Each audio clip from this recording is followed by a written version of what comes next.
Welcome to our video celebrating the 5th anniversary of ISO 2400, the international standard for sustainable procurement practice. We're going to reflect a little on what we said at the time the standard was published, but more importantly, we're going to be hearing from key stakeholders around the world about how they see the standard today and how they see it in future. We do hope you enjoy it.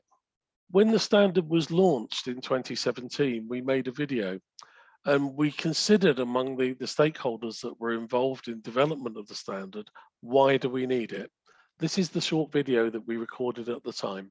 Think about the triple bottom line, the planet, environment, the social aspects, the economic aspects, and purchasing, and picking any level of that and moving forward and bringing sustainable procurement when they do purchases. So if you're serious about sustainability and if you want to deliver sustainable products, services to your customers, then you need to deliver them through your supply chain. In order to do that, you need a standard to help you. Business and suppliers really need a consistent roadmap.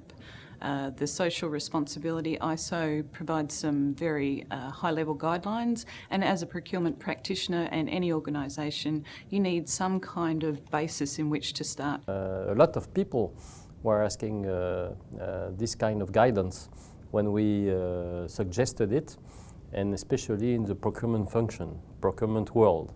If we look at the content of the standard, it's about principles for sustainable procurement. It's about subjects and what subjects to talk about and not to talk about. It's about category analysis. It's about organizing the process for buyers on when and how to ask questions on sustainability. Any international standard that is credible needs to have been produced through a credible process. And the ISO process is rather credible because it's based on an open, transparent and consensus-based approach. The process to create an ISO standard is a very long one and it feels very bureaucratic and quite tedious, but actually it works. ISO attempts to standardize the process of sustainable procurement, also allowing companies to benchmark themselves against a standard. It will really help those people involved in the procurement process to take the right decisions when dealing with sustainability. It's important to people, right? I have 2 daughters. We need to do better. We're not doing well. I think the future is quite exciting for procurement people.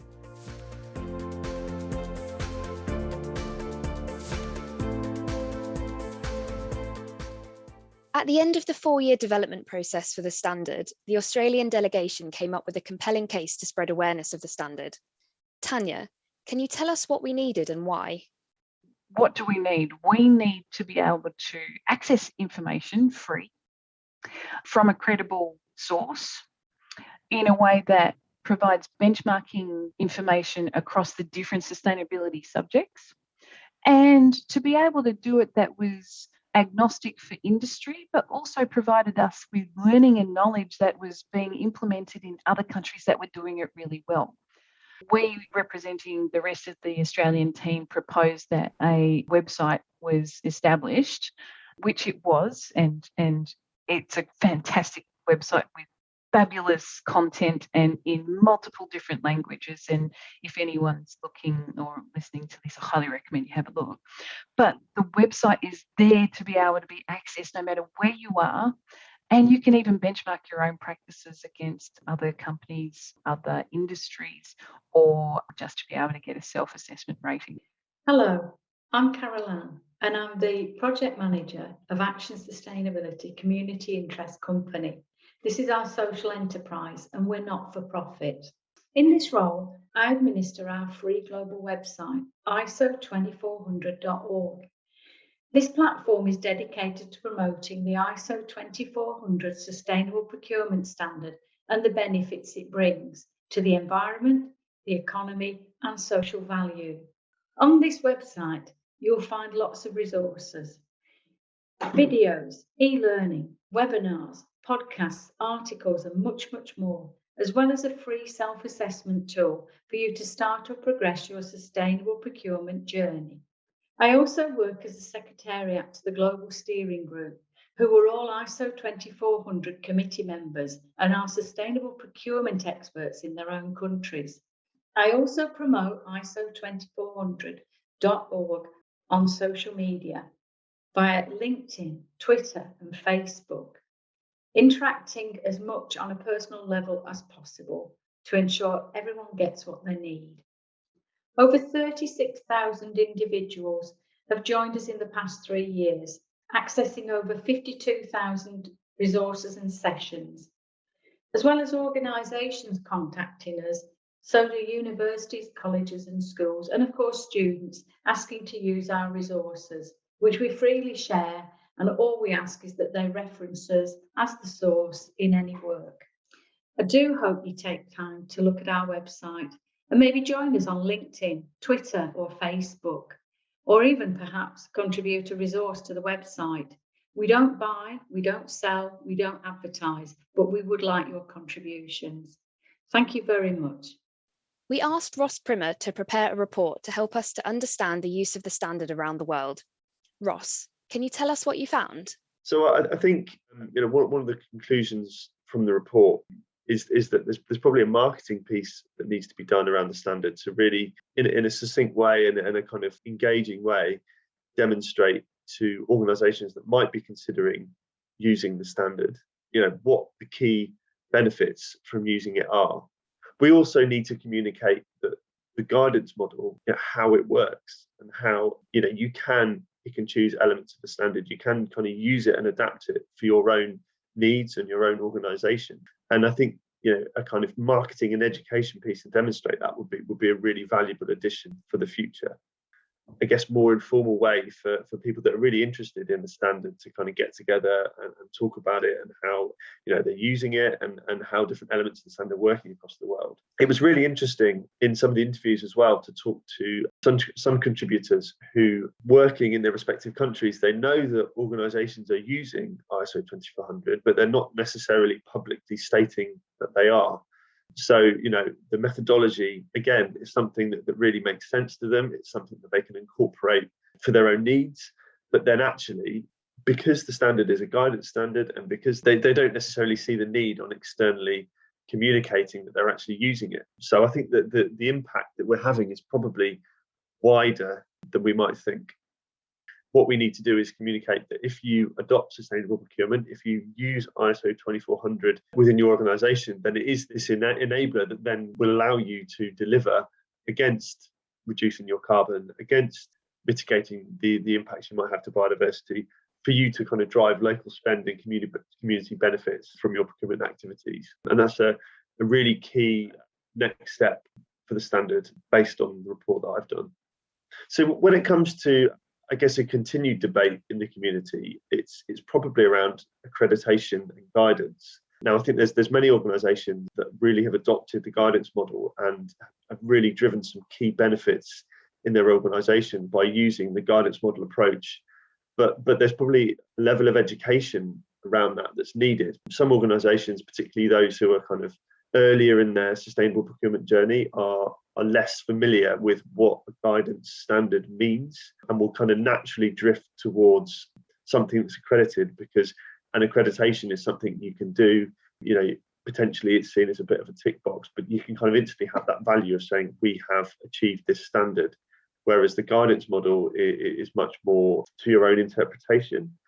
And it requires more thought probably, and it requires an organisation to kind of really think about, what's relevant to us, how can we apply this to what we do and what changes do we need to make.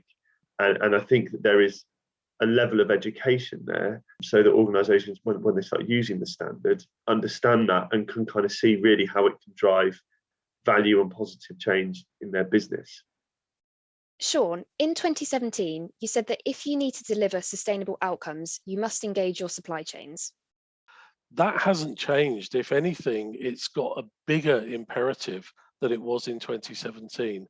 Most organizations deliver most of what they do through their supply chains. So if you're going to really deliver on sustainability, it's impossible to do so without engaging your supply chains.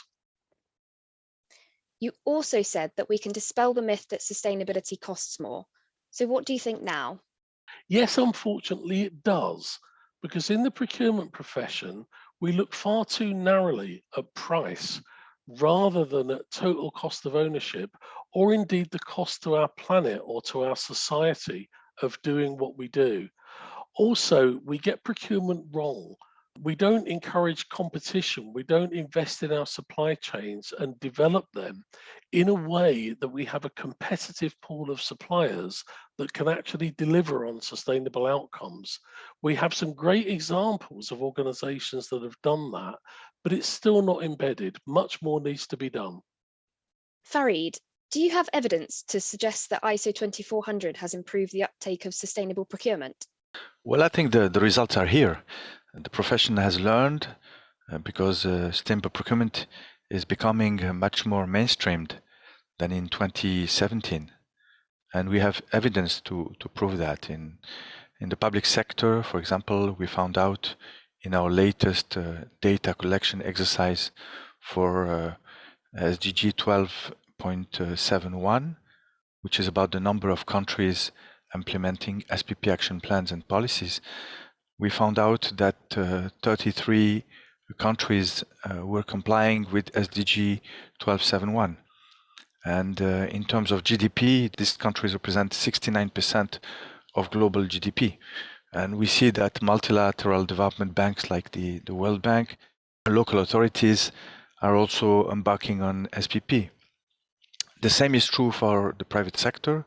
So we are currently finalizing our 2022 global SPP review.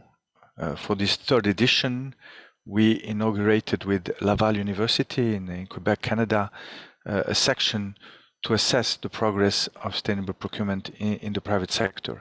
And the survey was conducted, and it shows that 80% of the individuals who represented the private sector believe that sustainable procurement has become more or much more important in their organization since 2016, which is a proportion similar to the one we found in public organizations, where the proportion was 83.6%. We also found out that sustainable procurement is diffusing among smaller companies. So our respondents indicated that smaller companies are starting to adopt sustainable procurement practices, and this also creates a need to tailor sustainable procurement policies and tools for SMEs. The role of ISO 2400 in this context becomes even more important since it is a guidance standard, and you can only guide organizations that are convinced about the benefits of sustainable procurement and are dedicated to achieve it. In 2017, one of our Swedish representatives, Stefan, said that the procurement profession needs to contribute to sustainable development, and it's not doing so at this time. How do we see things now?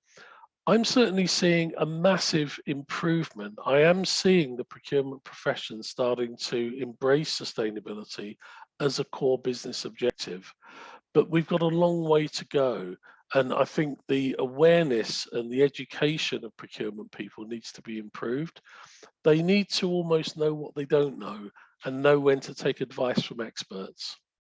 Josh, in 2017, you said that organisations need to consider the triple bottom line in their procurement decisions.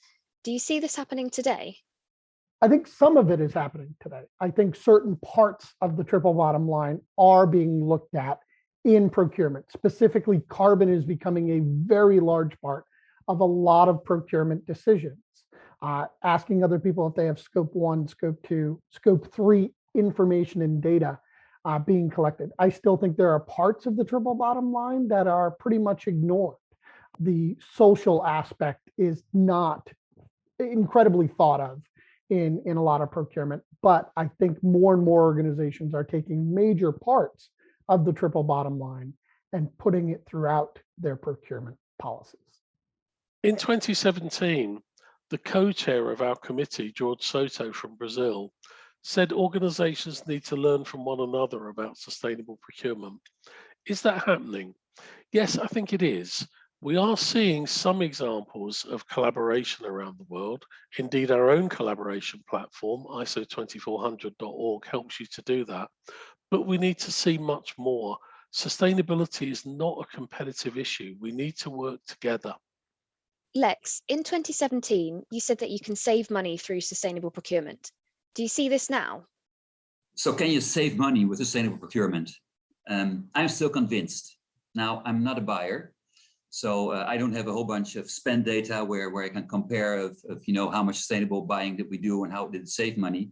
But I see enough examples around me that I'm still convinced of that, especially if you look at the total cost of ownership, not rather just the buying price, but the total cost of ownership as a whole.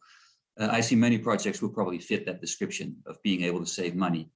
Do you have any examples of this? So my good friend working in the prison system as a buyer, there's many of these impact projects. One of them, for example, was buying coffee, and these big companies that deliver all these coffee machines, of course, they have a very large amount of coffee to buy, and he demanded to do something which would fit their prison system. So what they actually decided on, that there was a local company who actually called Sacred Beans, which I thought was a good name, Heilige Boontjes in Dutch. They were using local guys and girls that actually had been in the prison system as a prisoner, but were reintegrating back into society. And their question was to their suppliers, could you somehow involve these people in your process? So these guys are now being educated and re-educated within these companies that actually deliver these coffee beans to these buyers that sell the big machines, which is a great way of making direct impact, but also connected to your own organization at the same time. In 2017, our Argentinian representative, Adriana, said that the standard is potentially a powerful tool for small to medium enterprises to embrace sustainable procurement. Has that really happened? Yes, we have some evidence from ISO 20400.org self-assessment tool. We can divide down by business size. What we are seeing is that smaller businesses tend to self-assess at a higher level than those larger businesses. So we have some evidence that small businesses are taking up the challenge. But once again, much more needs to be done. Jacques, in 2017, you said that we need a standard because the market is asking for it. How do you see demand now? So the very good news is that those companies, which very frequently are large companies, behave as ambassadors in France for other companies. So it brings a dynamic that is very positive for a large-scale deployment of the standard in the private sector.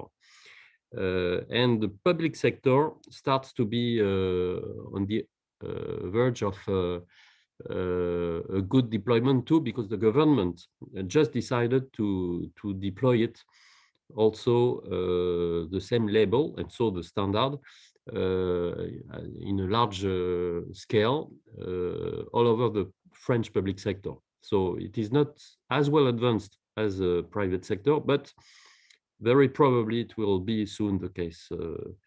And so the market globally is advancing quite fast with the standard. Everything in the market is coming together now and getting very fast for corporations, mostly also public sector, but so it is pushing strongly most companies to behave better and to make more efforts regarding supply chains. And now, the consequence of this is that sustainable procurement becomes a strategic issue. And it means that if you want to stay in business in the future, you'd better be good in your sustainable procurement. Annie, in 2017, you said the standard is practical and robust for procurement professionals to use.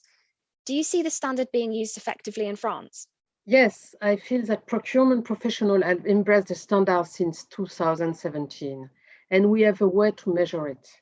The label on sustainable procurement and responsible supplier relationships delivered by the French government, fully aligned with the expectation of the standard, has been delivered to 60 organizations in France, and these organizations represent more than 100 billion euros of spend and virtuous and sustainable spend. For instance, government agencies like French Ministry of Defense, Very large companies like Michelin, Orange, French Railway Company, SNCF, Airport of Paris and Lyon, energy companies, large banks and insurance companies, and many others. And we measure the positive impact on a platform of measuring impact.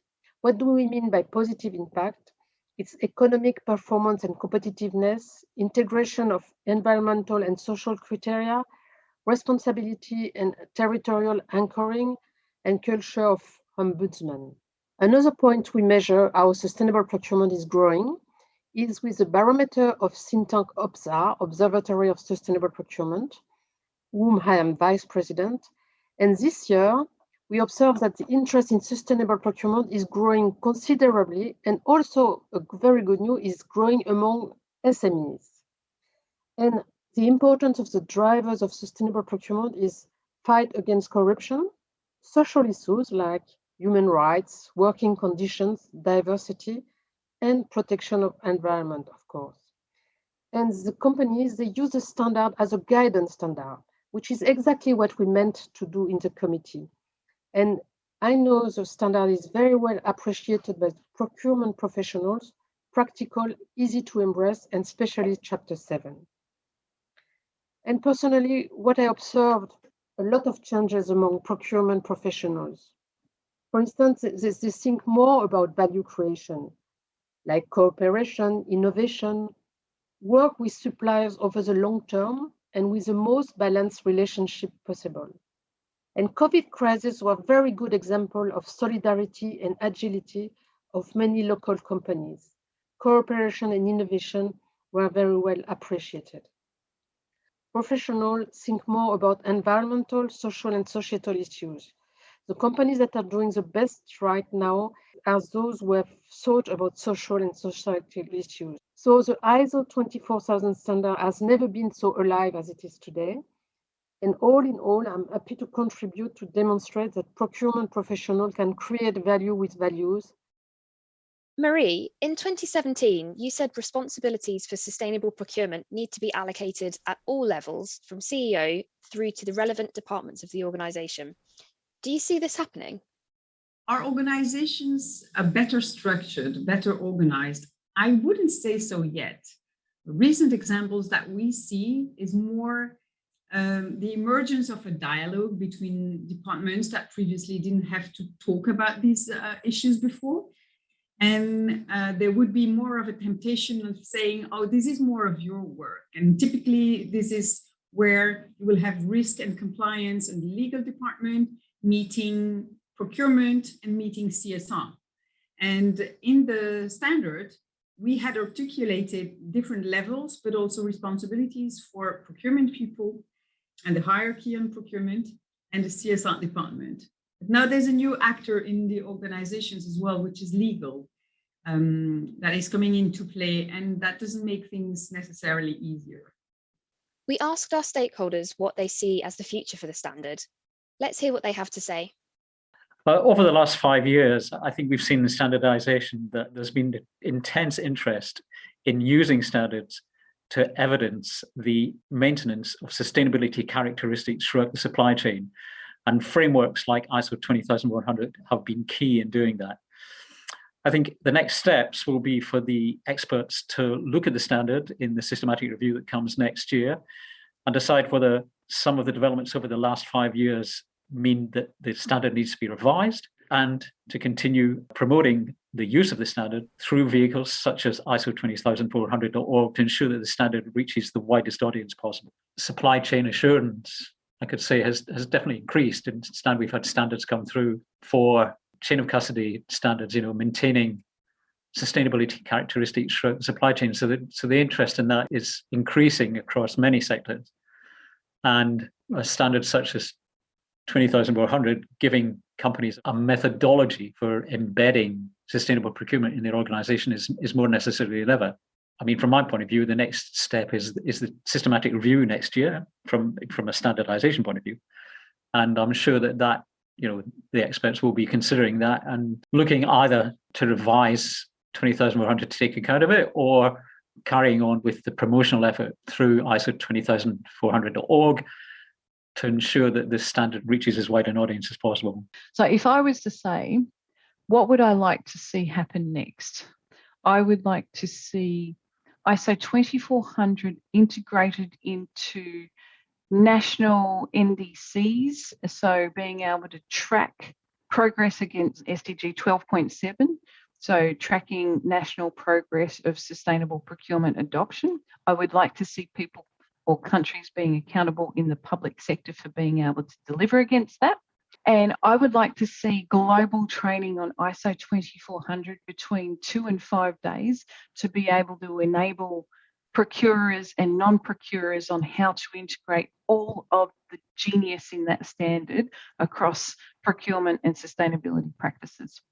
I think there are some opportunities, for the next step to look at how we can align more with standards bodies. So, for example, organisations like SIPs and even working with academia, if we can work with these organisations to try and get them to include more information about 2400 and even incorporate elements of 2400 or information about 2400 within the training that they provide, it could be a really fantastic way to increase and raise further awareness about 2400 and the benefits that it can bring to an organisation. We need to exchange our experience and practice in implement sustainability procurement standards between all sectors and entities in order to identify the challenging and overcome with them. This exchange of practice in sustainability procurement will encourage many entities to thought about sustainability procurement and implement the standard. What happens next is, I'm afraid, legislation. So this standard was a very good preparation for companies as well to get organized. And as we see, the year is evolving. We see that the public partners are increasingly looking at due diligence and the way of making supply chains more responsible. So the landscape is going to change, and standards like ISO 2400 offer a structured answer to these new obligations that are upcoming. The other big evolution that is upcoming as well is requirement for improved quality of data. We need a better data gathering, more systematic, that goes further to inform decisions. And then maybe the last thing that will happen next is formalization inside companies. We see that procurement is reaching a point where it gains strategic importance. So the formalization of sustainable procurement will become more and more official. Well, we have to make sustainable procurement mandatory in the public sector, and the regulatory framework has also to make it mandatory for in private organizations. And this is requested by private organizations themselves. We got this feedback in our survey that in order to make it work, in order to motivate organizations, we have to set in place a level playing field. And this can only happen if regulations are put in place that really make it mandatory and motivate private organizations to really adopt and implement sustainable procurement. So the next 5 years is absolutely crucial in what we do.